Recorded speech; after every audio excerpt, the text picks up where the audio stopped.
Hello there, I'm Black Bright News, and I wanted to talk about when deportation means the abandonment of healthcare. In other words, if you're in the UK and you're undocumented, you're entitled to emergency healthcare, aren't you? If you're deported and they don't have what you need in the country that you're from, you could undergo some hardship. So let's see where I'm going with this. When deportation leads to abandonment of healthcare, that's the title. When we talk about deportation, we often picture immigration officers, bureaucratic decisions, courtrooms, flights. What we don't always picture is the human being caught up in the middle. Someone who might be unwell or clinging to the only medical system that has ever properly cared for them. And that's why the recent statement that the right to NHS care should not stop deportations has struck such a raw nerve, because at first glance it sounds cold. It sounds like the system is saying, even if you're sick, even if you're vulnerable, that won't stop us putting you on a plane. I think in essence that is what it's saying, but with some provisos. But to understand why this issue is so charged, we need to appreciate both the human story and the legal backdrop. The principle is straightforward. If someone presents with healthcare need, clinicians treat that need. The NHS is not an arm of immigration enforcement, and the act of receiving care does not depend on possession of a visa or residency permit. Treatment is provided based on clinical need, not legal status. This healthcare entitlement does not equate to the right to remain in the country indefinitely. This is where the legal distinction becomes crucial. The right to healthcare and the right to remain are separate legal domains.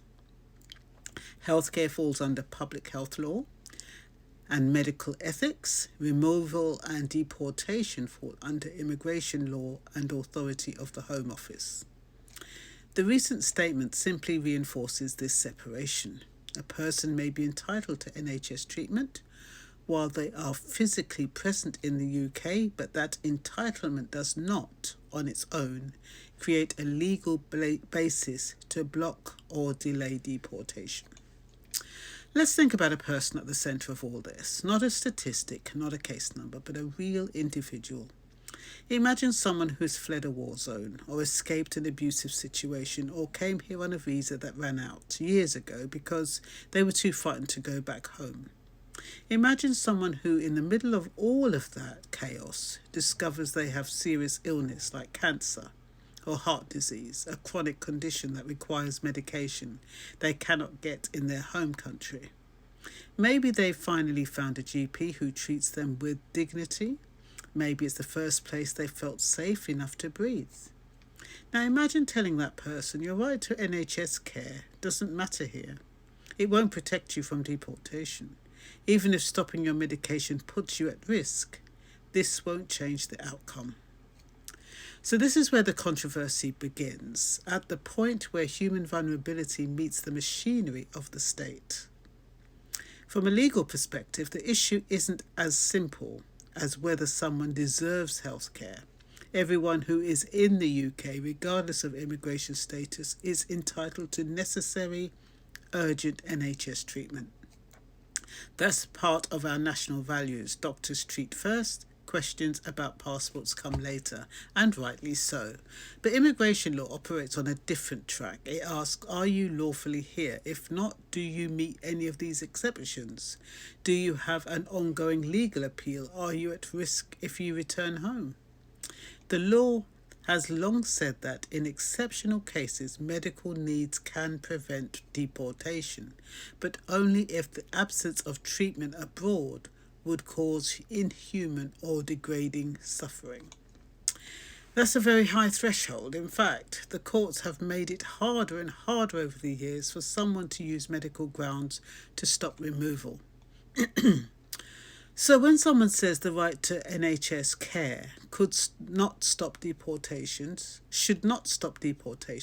they're emphasising a principle that already exists. The healthcare access alone cannot be used as a shield. The statement is, legally speaking, not new, but saying it out loud, publicly and boldly touches something deeper, our sense of who we are as a society, and whether we put compassion first or bureaucracy first. For supporters of the statement, the argument goes like this. If access to the NHS automatically delayed or prevented deportation, then the immigration system could grind to a halt. Anyone facing removal could claim ongoing treatment. The system would be exploited, they argue. The fairness would collapse. They emphasise that immigration rules exist for a reason and that the NHS cannot become a backdoor to permanent stay. Some also believe that clear separation is needed, that healthcare staff should not feel responsible for immigration outcomes, and immigration courts should not get pulled into endless disputes about medical care. But critics hear a different message entirely. They hear that health, perhaps even life, is being placed below administrative convenience. They hear echoes of policies that use fear to control rather than empathy to guide, and they worry deeply about the ripple effects. If migrants start believing they will be deported the moment they seek care, many may avoid doctors altogether. Illnesses could spread untreated, conditions could worsen silently. People could die out of fear. That's not just a policy failure, that's a human failure. There's also the question of dignity. Healthcare isn't just a service, it is for many the most intimate form of state contact they will ever have. To stand in a clinic vulnerable, unwell, and hope that someone sees you as a patient rather than a problem, that takes courage. To turn that interaction into another arm of immigration enforcement risk, undermining decades of trust between healthcare providers and the communities they serve. But the biggest emotional weight lies in the stories that fall between the cracks. People who live in the grey zones, not clearly refugees, not clearly safe in their home countries, not intentionally abusing the system, simply hanging on. People who have lost their family, lost stability, lost home, and now they may lose the medical lifeline keeping them alive. The law tends not to see the grief in these stories. It deals in rules and thresholds, definitions, and that's why this debate hurts people in a way that technical legal issues normally don't. A statement like this, even if legally accurate, lands differently depending on whose shoes you stand in. To one person it sounds like an order, to another like cruelty, to one it protects system integrity, to another it threatens human integrity. And in that tension, the public conversation becomes emotionally charged because it touches on what we believe the NHS is for.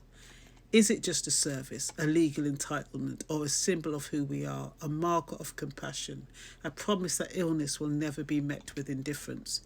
So the controversy isn't simply about deportation, it's about identity. It's about whether we value rules more than mercy or whether we can hold both at the same time. It's about whether we see the person before us as a life or a case file, and perhaps that is where this conversation should take us, to the uncomfortable but necessary question. When a human being stands before the state, sick, frightened and uncertain, what do we owe them? Not legally, but morally.